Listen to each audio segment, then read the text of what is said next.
Olá, começa agora mais um episódio do Macro Review, o podcast de economia do C6 Bank. Nosso tema de hoje é a inflação nos Estados Unidos. Ao longo do último mês, o presidente americano Donald Trump revogou parte das tarifas de importação que ele tinha aplicado sobre diversos alimentos, incluindo os comprados aqui do Brasil. Essas medidas foram anunciadas no momento em que cresce a preocupação dos americanos com o aumento do custo de vida, especialmente por causa dos preços de alimentação, que têm avançado mais do que o habitual. No episódio de hoje, a gente vai explicar melhor o que está rolando por lá e discutir também se esse movimento da inflação pode acabar pesando nas próximas decisões de juros do Federal Reserve, o Banco Central americano. Na sequência, a gente fala do novo plano do Reino Unido para tentar frear a dívida do governo e também da inflação aqui no Brasil, que está finalmente dentro do limite da meta. E ainda nesse episódio, a gente vai ouvir a análise da Marina Valentini, que é estrategista do JP Morgan Asset Management, sobre o assunto que está dominando os mercados aqui, lá fora, em todo lugar. São os investimentos em inteligência artificial. O que será que a Marina pensa sobre essa forte alta das ações do setor ao longo desse ano? Fica com a gente até o final para descobrir. Eu sou a Júlia Nunes e hoje é 1º de dezembro de 2025. Vamos lá? Nas últimas semanas, os Estados Unidos retiraram várias das tarifas de importação sobre alimentos que fazem parte da rotina americana, desde o cafezinho do dia a dia até a carne para fazer hambúrguer. E a gente vai relembrar aqui como foi. No dia 20 de novembro, a Casa Branca suspendeu as tarifas de 40% sobre parte dos itens que eles importam aqui do Brasil. E dias antes, os Estados Unidos já tinham revogado aquelas taxas de 10% que estavam valendo desde abril, lembra? Sobre cerca de 200 produtos alimentícios. E aí de diferentes parceiros comerciais e não só do Brasil. Essas medidas foram tomadas em meio à preocupação com o aumento do custo de vida nos Estados Unidos. A inflação de alimentos no país acumula alta de 3,1% nos 12 meses até setembro, segundo o Índice de Preços ao Consumidor, o CPI. E embora esse número não pareça elevado, em especial quando a gente compara com a inflação aqui do Brasil, ele destoa do padrão que os americanos estavam habituados. Para a gente ter uma ideia, entre 2010 e 2019, então antes da pandemia, os preços de alimentos subiam em média 1,7% ao ano nos Estados Unidos. Além disso, depois das tarifas, alguns produtos como suco de laranja, carne bovina e café, que estão entre os principais itens exportados pelo Brasil, eles viraram símbolos desse aumento de preços por lá. Também considerando os 12 meses até setembro, o suco de laranja subiu cerca de 12% nos supermercados americanos. A carne bovina subiu 13% e o café em pó mais de 40%. Mas olha, ainda que a alta dos alimentos seja, claro, uma preocupação para os consumidores, no geral, a inflação da categoria não costuma ter um peso relevante nas decisões do Banco Central americano sobre os juros. E o motivo é que esses preços são tipicamente muito voláteis. Eles podem subir e cair rapidamente por causa de fatores como clima, safras e a cotação das commodities globais. No início desse ano, por exemplo, um surto de gripe aviária nos Estados Unidos fez o preço do ovo disparar, mas ele já caiu de novo assim que o problema foi controlado. Por isso, alguns bancos centrais costumam dar mais peso para o núcleo da inflação. O núcleo exclui do cálculo os preços de alimentos e energia, então reflete movimentos menos ligados a esses efeitos passageiros. A lógica é a seguinte: como os juros levam tempo para afetar a economia, não faz sentido mexer neles por causa de choques que tendem a se dissipar antes disso. Além do mais, o Banco Central não consegue atuar sobre fatores de oferta, como a queda da produção no campo, por exemplo. Mas isso não significa que os bancos centrais ignoram completamente os preços de alimentos. É que quando tem um aumento persistente na categoria, ela pode sim afetar a inflação como um todo. Eu vou explicar. Olha, isso acontece porque o preço da comida, que é bastante relevante no orçamento das famílias, ele pressiona o custo de vida. Esse aperto pode levar a uma pressão por salários maiores, então encarece a mão de obra. E esse aumento de custos, por sua vez, tende a ser repassado para os preços de bens e serviços produzidos, o que pode manter a inflação no país pressionada por mais tempo. Outro ponto é que uma inflação persistente, como é o caso hoje nos Estados Unidos, ela pode elevar as expectativas para os preços no futuro. Quando existe um receio de novos aumentos, restaurantes, mercados de hotéis acabam reajustando seus preços antecipadamente e isso faz a própria inflação de hoje já subir. No fim das contas, é possível que todo esse processo já esteja pesando nas avaliações do Federal Reserve. Desde a última reunião em outubro, parte dos membros tem sinalizado uma preocupação maior com a inflação. Por isso, embora embora o mercado esteja precificando uma chance alta de mais um corte de juros na próxima decisão, não existe um consenso dentro do Fed. Na nossa visão, a persistência da inflação acima da meta e a perspectiva de novos aumentos por causa das tarifas comerciais, tudo isso deveria levar o Fed a ser cauteloso nos seus próximos passos. A gente deixa os Estados Unidos agora para falar do Reino Unido. Na última semana, o governo britânico definiu um novo pacote de medidas fiscais para os próximos 5 anos. O objetivo é conter o endividamento público que tem crescido em ritmo acelerado, assim como, aliás, também acontece em outros países europeus. Bom, o plano tem como pilar principal o aumento gradual da arrecadação do governo. Foram anunciadas mudanças nas regras de isenção de impostos, além de novas frentes de cobrança de tributos. No todo, essas medidas devem elevar a carga tributária no Reino Unido ao recorde de 38% do PIB até 2031. Os efeitos mais significativos do pacote devem ser vistos apenas na reta final do plano, quando o déficit, que é a diferença entre receitas e despesas, quando esse déficit deve ser reduzido mais que pela metade. Na prática, esse é um sinal de maior controle fiscal nos próximos anos. Por isso, os investidores receberam com otimismo o pacote. A perspectiva agora é de que a dívida do Reino Unido vai ficar praticamente estável até o fim dessa década. E esse cálculo é do Escritório de Responsabilidade Orçamentária, que é um órgão fiscal independente britânico.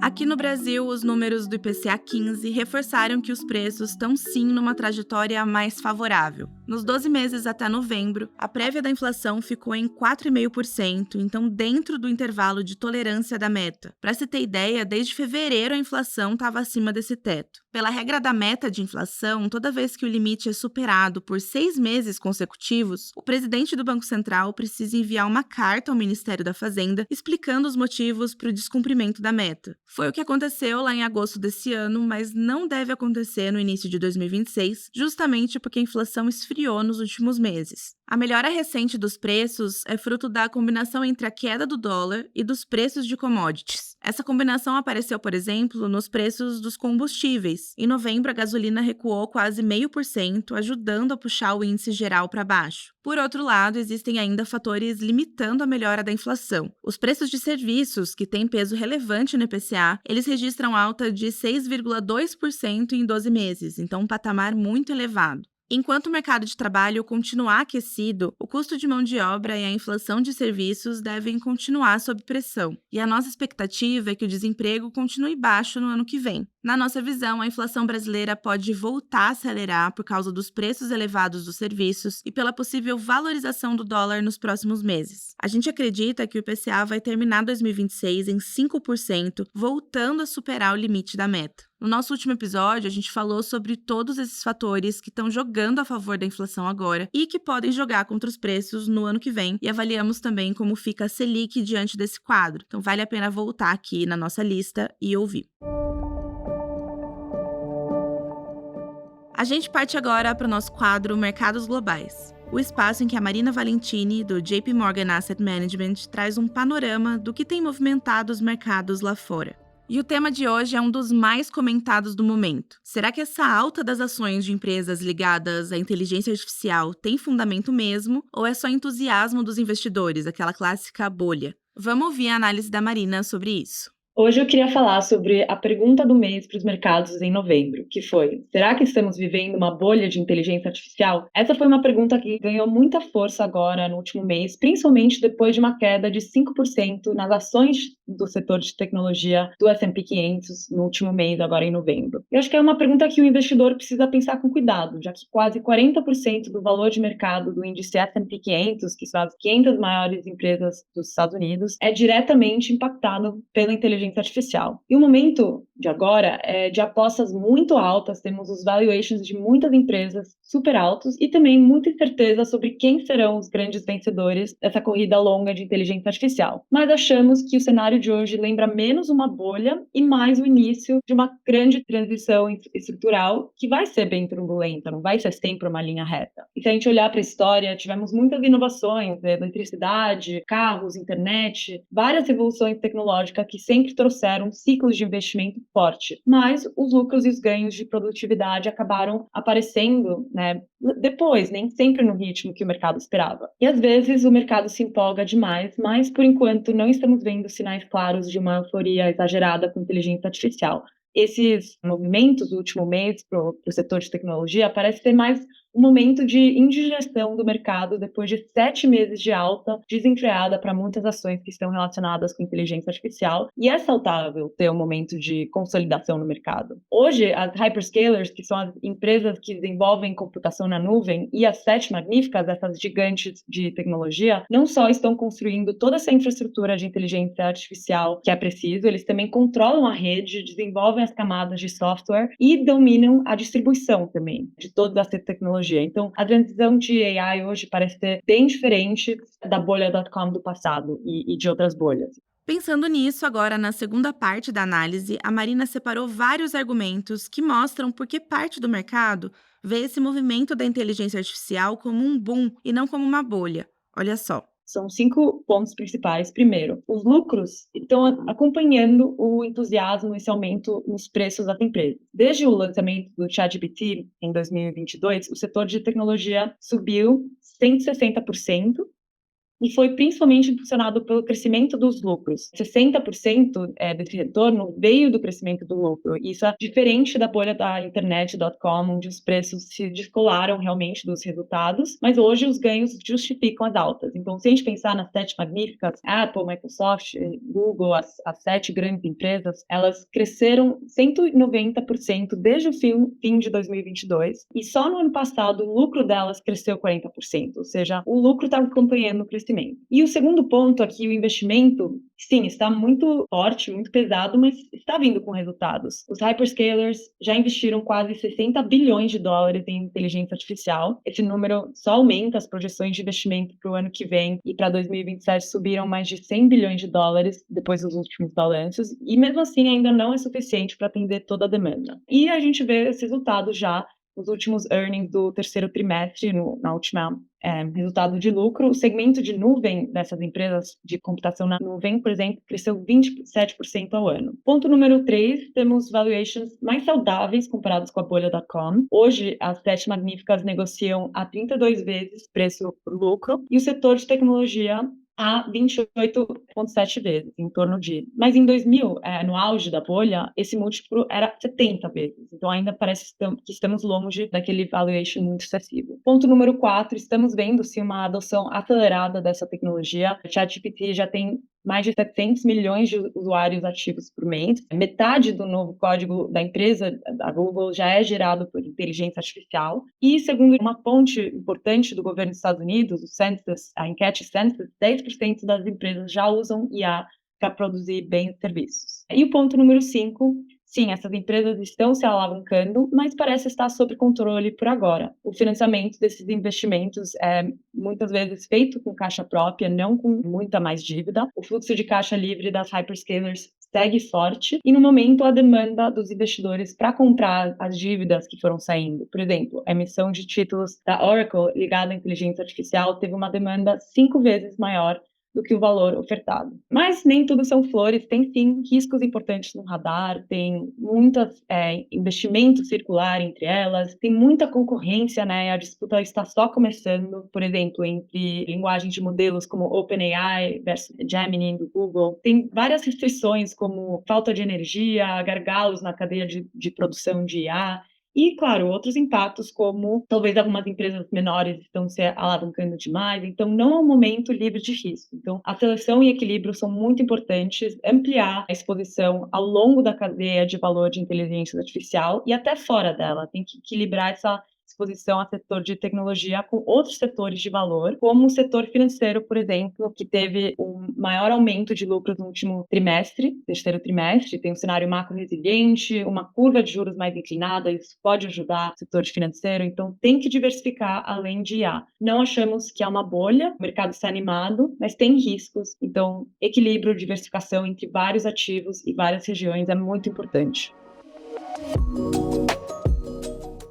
Hora da nossa agenda. Eu compartilho agora os dados econômicos que a nossa equipe acompanha nos próximos dias. Na terça-feira, o IBGE publica a pesquisa da indústria de outubro. A gente espera uma leve expansão do setor em relação ao mês anterior, explicado tanto por um crescimento da indústria extrativa quanto da indústria de transformação. No mesmo dia, vai ser divulgado o Índice de Inflação da Zona do Euro, o CPI de novembro. A nossa expectativa é que a inflação europeia continue controlada, próxima ali da meta de 2%. Na quinta-feira, a gente vai saber como foi o PIB brasileiro no terceiro trimestre. A gente acredita que a economia ficou praticamente de lado em relação ao trimestre anterior. E terminando a semana, na sexta-feira, vai ser divulgada a inflação dos Estados Unidos, medida pelo Índice de Preços de Gastos com o Consumo, o PCE. Embora aconteça agora em dezembro, esses números são ainda referentes ao mês de setembro, porque lembrando, o funcionamento das agências de dados americanas foi suspenso durante o shutdown e os dados ficaram atrasados. E por hoje é só. Se você gostou do episódio de hoje, eu deixo aqui um convite para você avaliar o nosso podcast e também deixar na nossa caixinha de comentários qual tema da economia você gostaria de ouvir por aqui no Macro Review. Quem faz parte da equipe econômica do C6 Bank são o Felipe Salles, a Cláudia Moreno, a Cláudia Rodrigues, o Eliezer Jacob e o Felipe Mack. A produção e o roteiro são desse time, junto com a Bianca Alvarenga e comigo, Júlia Nunes. A edição de som e a gravação ficaram com a Marina Kubiak, e a divulgação nas redes sociais é da Sabrina Munhoz. Lembrando que você pode seguir o Macro Review na sua plataforma favorita de podcasts. Assim, quando a gente publicar um novo episódio, você vai ser notificado. É bom para quem quer ficar por dentro da economia e para quem quer conhecer uma visão original dos fatos econômicos. Uma boa semana para você e até a próxima!